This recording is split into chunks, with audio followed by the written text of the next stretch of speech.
Assalamualaikum warahmatullahi wabarakatuh.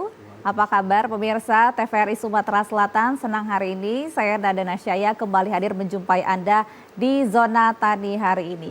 Pemirsa, Sumatera Selatan ini merupakan salah satu provinsi yang unggul dalam bidang perikanan. Nah, perikanan ini selain untuk menyehatkan tetapi juga tetap mencerdaskan. Selain itu, dari sektor perikanan ini juga bisa membuka lapangan pekerjaan untuk masyarakat di Sumatera Selatan. Lalu bagaimana perkembangan dan juga pengembangan budidaya perikanan di Provinsi Sumatera Selatan? Hari ini kita akan membahasnya di Zona Tani dengan tema pengembangan perikanan di Sumatera Selatan. Saya hari ini senang sekali sudah hadir nih ahlinya nih, karena yang paling tahu perikanan di Sumatera Selatan sudah hadir Kepala Dinas Kelautan dan Perikanan Provinsi Sumatera Selatan, ada Bapak Aris Irwan Wahyu, SSTPI MSI. Pak Aris, apa kabar Pak? Sehat, Alhamdulillah. Alhamdulillah ya. Sehat Pak sehat, ya. Senang bisa berkunjung ke TVRI Sumatera Selatan. Sangat Pak. senang sekali bisa bersilaturahmi di TVRI Palembang, Sumatera Selatan. Iya, senang kami, terima kasih sudah hadir ini Pak. Kita ngomongin perikanan seperti prolog saya tadi Pak yang mengatakan bahwa memang Provinsi Sumatera Selatan ini salah satu provinsi yang unggul dalam bidang perikanan ya Pak ya. Betul. Apa aja nih Pak perikanan-perikanan yang kita kembangkan di Provinsi Sumatera Selatan Pak? Jadi memang perikanan ini harus dikembangkan di Sumatera Selatan karena memang selain alasannya bahwa ikan ini bisa menyehatkan masyarakat, tetapi juga ikan sekaligus bisa mencerdaskan, membuat masyarakat Sumsel insya Allah menjadi cerdas atau pintar. Nah, ke depan memang perikanan ini harus dikembangkan karena kita punya potensi yang sangat spesifik, punya potensi yang lebih dari daerah lain. Karena kita punya laut, perikanan laut yang panjangnya sampai 570 km di sepanjang pantai timur, Kabupaten Banyuasin dan Kabupaten Oki. Juga kita punya perairan daratan, kita punya danau Ranau yang sama dengan danau Maninjau misalnya di Sumatera Barat, atau misalnya Danau Toba di Sumatera Utara. Lalu kita juga punya sungai yang sangat spesifik dibanding provinsi yang lain. Kita punya Sungai Musi yang panjangnya hampir 750 km dari Curup sampai ke muaranya di Sungsang. Itu punya anak-anak sungai, 8 anak sungai. Kita kan sering dikenal orang Batanghari 9. Iya, betul. Itu di dalamnya itu penuh melimpah ikan-ikan yang bisa dimanfaatkan oleh masyarakat. Di samping itu kita punya perairan umum 2,5 juta hektar yang menurut saya terluas, terbesar bahkan di Asia Tenggara. Begitu, Mbak. Wow, luar biasa ya. Ternyata memang perairan ya di Sumatera Selatan ini sangat banyak sekali. Betul. Dan potensinya juga sangat besar gitu ya Pak ya. Ini kalau kata para ahli-ahli ini Pak, bagaimana nih melihat kondisi perairan di Sumatera Selatan ini untuk perikanan Pak? Jadi perikanan kita, potensi perikanan kita baik itu laut, kemudian perairan daratan atau perairan umumnya, itu bukan saja kita yang membanggakan, tetapi para ahli dunia bahkan ahli-ahli perikanan yang tergabung di peneliti perikanan itu sudah sepakat bahwa perairan umum yang 2,5 juta hektar ini di Sumatera Selatan bisa menjadi ikonnya perairan umum. Jadi makanya pada tahun 2014 itu pemerintah Indonesia itu membangun SIPDEC, Southeast Asian Fisheries Development Center. Jadi pusat pengembangan perairan umum ditempatkan di Palembang karena memang perairan umum Palembang itu merupakan perairan yang terlengkap. Jadi kekayaan biotanya, kemudian perilaku ikannya dan sebagainya itu bisa menjadi tempat pusat penelitian, Mbak. Gitu. Jadi banyak yang melakukan penelitian, bahkan dunia pun juga ya, orang-orang luar negeri. Jadi gitu ya? Tahun 2014 mulai dari 2016 itu ahli-ahli dari negara-negara lain, terutama Jepang, itu betul-betul domisili mereka di sini meneliti perairan umum kita. Alhamdulillah ya. Gitu. Wah, luar biasa berarti potensi ikan kita ini Pak ya di Sumatera Selatan. Tapi ikan-ikan apa ini Pak yang dikembangkan di Provinsi Sumatera Selatan ini Pak? Jadi ikan-ikan yang kita kembangkan di Sumatera Selatan pertama memang ikan-ikan yang memang sudah digemari oleh masyarakat. Betul. Selain itu juga kita kembangkan ikan-ikan yang menjadi spesifik lokal, yang memang ikan-ikan yang hanya ada di Sumatera Selatan. Nah, untuk ikan-ikan yang memang sudah digemari seperti patin misalnya, patin kita itu sangat membanggakan, Mbak. Kenapa Pak? Jadi Patin kita? patin kita itu produksinya tertinggi di Indonesia. Wow, luar biasa. Tahun 2019 itu oleh Kementerian Kelautan tercatat produksi tertinggi di Indonesia. Nah, oleh sebab itulah makanya untuk mengantisipasi produksi tertinggi itu supaya bisa terarah, kemudian bisa berkelanjutan, makanya kita buat program Kampung Perikanan. Pada saat itu tahun 2021 dibuat Kampung Perikanan Budidaya. Di daerah mana itu Pak? Di daerah Oku Timur. Di Oku Timur. Di Oku Timur ya, khusus tepatnya di daerah Belitang. Itu kita jadikan sentra pengembangan patin. Oh, di situ memang banyak sekali betul. Pak ya? Jadi disebut di situ Kampung Patin, Pak. Kampung Patin, karena di situ program Kampung Perikanan ini atau Kampung Patin ini memang tujuan kita adalah seluruh kegiatan budidaya itu mulai dari hulu sampai hilirnya itu ada di situ. Jadi tidak perlu kemana-mana. Orang butuh koperasi sudah ada penjuluhnya di situ ada, kemudian tempat pembuatan pakannya, kemudian ya tempat misalnya modalnya pun ada di situ. Begitu pula misalnya di proses produksinya, kita penyuluhnya ada di situ, kemudian penanganan hama penyakitnya sudah terintegrasi di sana. Oh, lengkap di sana. Sampai ke proses pasca panennya. Jadi pasca panennya bagaimana penanganan ikan itu yang baik agar tetap higienis, agar kualitasnya tetap terjaga. Kemudian kita upayakan pasarnya pun ada di sana. Karena kita tahu sebenarnya perikanan ini kalau teknologinya sudah tidak perlu kita ragukan lagi. Pembudidaya kita, petani-petani kita sudah menguasai teknologinya, tapi sering terkendala pasar. Nah, dengan Kampung Patin ini, Kampung Perikanan Budidaya ini, kita upayakan pasarnya pun ada di situ, pembelinya ada di situ. Gitu. Oke, kabarnya ini ya Pak ya, sampai ekspor juga ya Pak ya? Ya, pernah. Ini sekitar tahun 2019-2020, itu kita bisa ekspor ke luar negeri. Wow. Berbentuk pilet itu. Jadi hanya diambil dagingnya, itu yang dijual ke dibekukan luar. Gitu ya Pak ya? Dibekukan begitu. Dan selain itu, selain patin, kita juga banyak mengembangkan kampung-kampung yang lain seperti misalnya lele misalnya. Jadi ya mulai tahun 2022 kita ditetapkan juga oleh Menteri Kelautan dan Perikanan yang tentu saja usulan kita, Pak. Usulan kita untuk mengembangkan kampung lele di Prabu Mulih dan Kota Palembang. Oh, di Prabu Mulih dan di Palembang. Prabu Mulih dan Kota Palembang. Kemudian untuk kampung patinnya juga kita tambah satu lagi di Kabupaten Banyuasin. Oh, banyak juga di situ Pak ya? Banyak juga di situ. Produksi patinnya sudah banyak juga, hampir sama dengan Oku Timur sekarang ini. Kemudian kita mengembangkan Kampung Nila.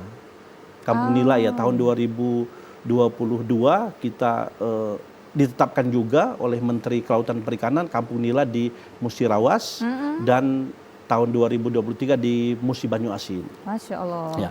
Selain itu kita mengembangkan Kampung Gabus. Kampung Gabus. Ya, Kampung Gabus di Ogan Ilir dan di Batu Raja, di Ogan Komering Ulu. Selain itu Kampung Baung di Lubuk Linggau. Jadi banyak betul program-program kita dalam rangka meningkatkan produksi ikan ini, dalam rangka agar angka konsumsi ikan yang punya kaitan erat dengan kecerdasan dan kesehatan masyarakat tadi. Jadi harapan kita dengan kita maksimalkan produksi ikan, kemudian pasarnya juga ada, mudah-mudahan masyarakat Sumsel makin sehat dan cerdas. Oh, mudah-mudahan amin. Ya, amin. Pak, ini menarik sih. Ini hampir kalau Bapak sebutkan tadi hampir di seluruh kabupaten kota di Sumatera Selatan.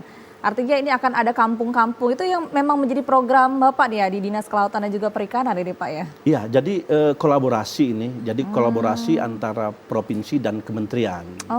Jadi program yang dikembangkan oleh Dinas Kelautan Perikanan Provinsi Sumatera Selatan dan Kementerian Kelautan dan Perikanan. Karena kita tahu kalau hanya provinsi saja mungkin anggarannya tidak mencukupi, sehingga harus ada uluran tangan atau memang dibiayai oleh kementerian karena memang di sana anggarannya yang banyak. Dan alhamdulillah seperti di Oku Timur, kemudian menyusul insya Allah kabupaten-kabupaten yang lain banyak sekali sapras-sapras yang dibantukan oleh Kementerian Kelautan dalam rangka memajukan perikanan kita ini.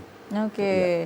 Jadi kalau misalnya Bapak cerita tadi kampung-kampung ya, Kampung Lele, kemudian Kampung Nila, Baung, Pak ya, Gabus, itu semua adalah ikan-ikan yang memang yang paling banyak dikonsumsi masyarakat Sumatera Selatan juga ini Pak? Iya, jadi kita memang mengutamakan ikan-ikan spesifik lokal. Jadi memang ikan-ikan yang sudah bisa dibudidayakan, artinya teknologinya sudah dikuasai oleh pembudidaya kita, kemudian digemari oleh masyarakat kita.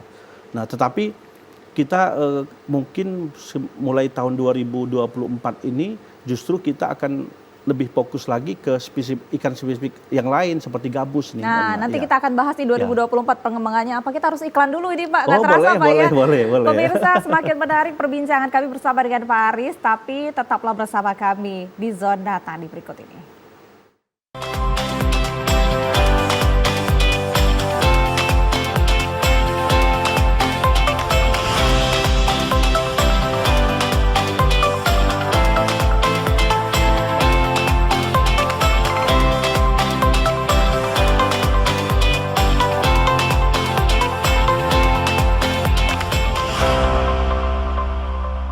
Terima kasih pemirsa, Anda masih bersama kami di Zona Tani bersama dengan Kepala Dinas Kelautan dan juga Perikanan Provinsi Sumatera Selatan, masih dengan Pak Aris nih ya. Tadi Pak Aris cerita nih di 2024 akan ada ikan-ikan lainnya yang akan dikembangkan gitu ya Pak ya. Apalagi nih Pak, potensi di Sumatera Selatan tentu masih banyak kan Pak ya? Potensi perikanan di Sumatera Selatan masih banyak. Selain yang kita kembangkan, ikan-ikan yang memang sudah selama ini dikenal oleh masyarakat, ke depan kita mulai 2024 akan mengembangkan ikan-ikan yang memang spesifik daerah kita. Jadi seperti kita tahu ada ikan misalnya di pagar alam itu ada ikan semah. Ikan semah itu tidak ada di tempat lain kan. Iya ini Pak. Nah, kemudian juga ada ikan gabus. Ikan gabus yang selama ini kita kenal bahannya buat pempek kan, buat pempek, kemudian kerupuk atau kemplang. Nah, selama ini gabus kita itu hanya mengandalkan hasil penangkapan di alam. Jadi penangkapan liar lama-kelamaan habis di alam itu. Nah, untuk itu kami sekarang sudah mengembangkan pembenihan gabus. Ada di Kabupaten Oku misalnya, itu sudah berhasil. Kabupaten Oku dan Banyuasin, kemudian ada sebagian di Kota Palembang, itu sudah berhasil membenihkan gabus. Nah, ke depan itu yang mungkin akan kita push, karena memang ikan ini betul-betul bernilai ekonomis. Jadi penggemarnya banyak, kemudian dijadikan bahan baku juga harus banyak dicari orang. Nah, ini yang kita kembangkan di Kota Palembang khususnya. Mudah-mudahan nanti ikan gabus ini produksinya tidak lagi mengandalkan dari alam. Kemudian ada informasi ikan gabus ini selain selama ini untuk pempek, kemudian untuk bahan kerupuk, nanti akan dikembangkan untuk produksi albumin. Albumin yang bahan untuk kecantikan dan sebagai obat. Nah, ini yang nanti inovasi yang dikembangkan Pak ya. Inovasi yang dikembangkan. Nah, kita lagi bekerja sama ini karena kalau kita mengandalkan anggaran pemerintah, tentu program-program ini agak sulit dikembangkan karena harus banyak. Makanya kita bekerja sama ini dengan pengusaha-pengusaha ikan. Baru-baru ini juga kita akan kerjasamakan dengan pengusaha dari Sumatera Barat. Mereka nanti akan bikin pabrik albuminnya di Palembang, dan insya Allah nanti ikan gabus ini harganya makin tinggi nanti. Ya. Karena kalau prinsip ekonomi ini kan kalau harga makin tinggi, maka tentu masyarakat akan semakin bergairah membudidayakan ikan gabus. Iya, betul. Artinya inovasi-inovasi ini ke depannya nih bukan hanya untuk dikonsumsi saja ya, nih Pak ya. Betul. Bisa dipakai untuk kosmetik dan lain sebagainya. Memang sekarang sedang booming juga sih Pak. Iya, betul. Iya. Makanya itulah Bapak Gubernur, sekarang ada Bapak penjabat Gubernur Sumatera Selatan, itu beliau betul-betul mengharapkan kami agar punya inovasi-inovasi dalam rangka meningkatkan produksi ikan ini, karena bagaimanapun ikan ini selain tadi juga bisa meningkatkan kesehatan, kecerdasan, tapi juga bisa menciptakan lapangan pekerjaan. Betul, gitu. seperti opening tadi ya Pak ya. Ya, betul. Pemasaran sendiri Pak kalau di Sumatera Selatan ini kemana? Ke seluruh provinsi di Indonesia Kak? Tadi keluar negeri juga kata Bapak? Kalau untuk saat ini memang lebih banyak kita fokus di pasar-pasar lokal saja. Jadi pasar di 17 kabupaten kota. Oke. Itu yang disuplai oleh ikan-ikan kita. Karena dari konsumsi kolam-kolam. masyarakat Ya, Sumsel juga besar Pak ya? Sangat-sangat besar. Kita alhamdulillah angka konsumsi ikan kita sudah hampir mendekati angka nasional kan. Jadi ikan ini banyak dibutuhkan. Nah selain itu kita sudah ada banyak inovasi-inovasi, misalnya selain untuk yang pindang selama ini, pindang, pempek dan sebagainya, juga sudah ada UMKM yang mengembangkan ikan kaleng misalnya. Kemudian ini tadi yang terbaru untuk diambil albuminnya. Iya, betul. Ya, untuk albuminnya itu harus banyak memang daging ikan gabus yang harus tersedia agar albumin itu produksinya bisa memadai untuk bisa diproduksi. Nggak sabar nih saya, maksudnya pakai skincare lokal dari ikan lokal gitu ya Pak ya, yang diinovasikan oleh Dinas Kelautan dan juga Perikanan Sumatera Selatan ini, mudah-mudahan ya Pak ya. Untuk tantangan nih Pak, tentu ya dalam menghadapi banyak problematika, tantangan-tantangan khususnya perikanan ini gimana nih Pak? Nah, kalau tantangan ini memang, tapi kalau saya ceritakan tantangan ini, seorang sering mengatakan, oh itu alasan klasik saja ini. Tapi harus dihadapi sih. Tapi harus kami hadapi. Yang pertama memang penganggaran tentu saja. Penganggaran sampai saat ini untuk sektor perikanan dibanding sektor-sektor yang lain masih sangat minim. Itu yang menjadikan kami ibarat berlari kurang kencang ini, kurang kencang untuk meningkatkan perikanan ini. Selain itu juga yang saya sebutkan tadi, kendala kami itu pasar. Memang pasar, jadi seperti patin kita produksinya tertinggi, tapi masih terbatas untuk konsumsi atau pasar-pasar lokal saja. Belum bisa merambah menjadi misalnya produk ekspor. Nah kalau itu nanti sudah bisa produk ekspor, mudah-mudahan masyarakat perikanan kita makin sejahtera, Pak. Gitu. Tapi saya baca data sih Pak, bahwa di triwulan pertama 2023 ini ekspor ikan Sumsel aja sudah mencapai 11,36 miliar rupiah. Artinya besar sekali memang ini Pak ya. Besar sekali memang sangat besar sekali, karena seperti yang saya sebutkan tadi, memang potensi kita besar dibanding provinsi lain. Kita termasuk potensi kita tidak kalah dengan kalau untuk perairan umum ya, mungkin tertinggi. Sehingga makanya saya berharap juga melalui forum ini nanti Kementerian Kelautan lebih lebih meningkatkan lagi atensi mereka terhadap Sumatera Selatan. Iya, mudah-mudahan ya. Penganggarannya, kemudian tenaga ahlinya, penyuluh dan sebagainya. Nah, seperti penyuluh mungkin tambahan, kita sudah alhamdulillah dari pemerintah daerah kita sudah menyediakan penyuluh ini, Mbak. Untuk jadi mengawal teknologi di Sumatera Selatan sudah ada penyuluh-penyuluh yang disediakan baik oleh kementerian maupun oleh pemerintah daerah. Para Pak ya, minat masyarakat sendiri sih Pak untuk maksudnya tergabung dalam kampung ikan gitu ya. Biasanya kan nelayan mungkin sendiri-sendiri gitu. Untuk mereka juga mau sama-sama berkolaborasi, bergabung dengan Dinas Kelautan dan juga Perikanan, ini gimana nih Pak minatnya?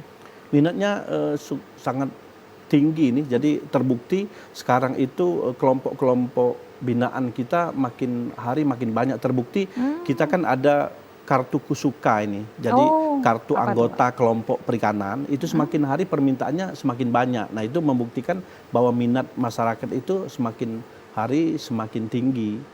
Dan kita juga ada sertifikasi CBIB, cara budidaya ikan yang baik itu. Nah itu permintaannya semakin banyak oleh kelompok-kelompok, oleh masyarakat untuk dibuatkan sertifikat. Nah itu membuktikan bahwa apa itu atensi mereka Iya, itu semakin minat mereka semakin tinggi, semakin besar. Gitu.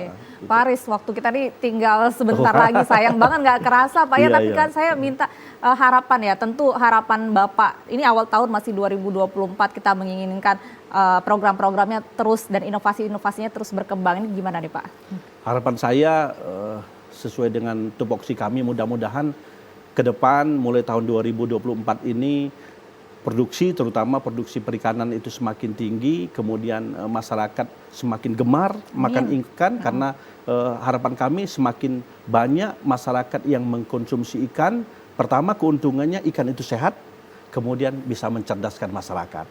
Dan ke depan juga kami berharap penganggaran di sektor perikanan ini juga akan semakin banyak, semakin besar, sehingga kami bergerak untuk membangun perikanan ini bisa makin mudah. Betul. Dan mudah-mudahan bisa tambah sukses. Amin, mudah-mudahan. Terima kasih Pak Aris. Mudah-mudahan minat masyarakat juga terhadap perikanan ya, karena perikanan juga salah satu sektor yang unggul. Di Sumatera Selatan ini menjadi hal yang paling penting bagi masyarakat di Sumatera Selatan. Baik, kalau dari ini Pak, maksudnya kayak organisasi sendiri yang yang diatur atau ini dari Dinas Kelautan dan juga Perikanan itu sendiri, kita punya kayak paguyuban sendiri gitu nggak Pak? Oh iya, jadi kelembagaan ya, untuk kelembagaan perikanan sudah banyak ini, misalnya contoh yang saya sebutkan tadi, misalnya penyuluh, kita sudah satu kecamatan satu penyuluh ini Gitu, Pak. satu kecamatan satu penyuluh, yang penyuluhnya diangkat oleh Kementerian Kelautan dan pemerintah provinsi. Oleh ada pelatihan Pak Gubernur, khusus juga ya? Ada pengangkatan penyuluh. Kemudian kita juga ada kelembagaan koperasi, Mbak. Koperasi kita di setiap kabupaten itu kita punya koperasi, bahkan alhamdulillah salah satu koperasi kita di Oku Timur itu menjadi koperasi terbaik nasional. Wow. Ya, koperasi teladan lah mungkin di nasional.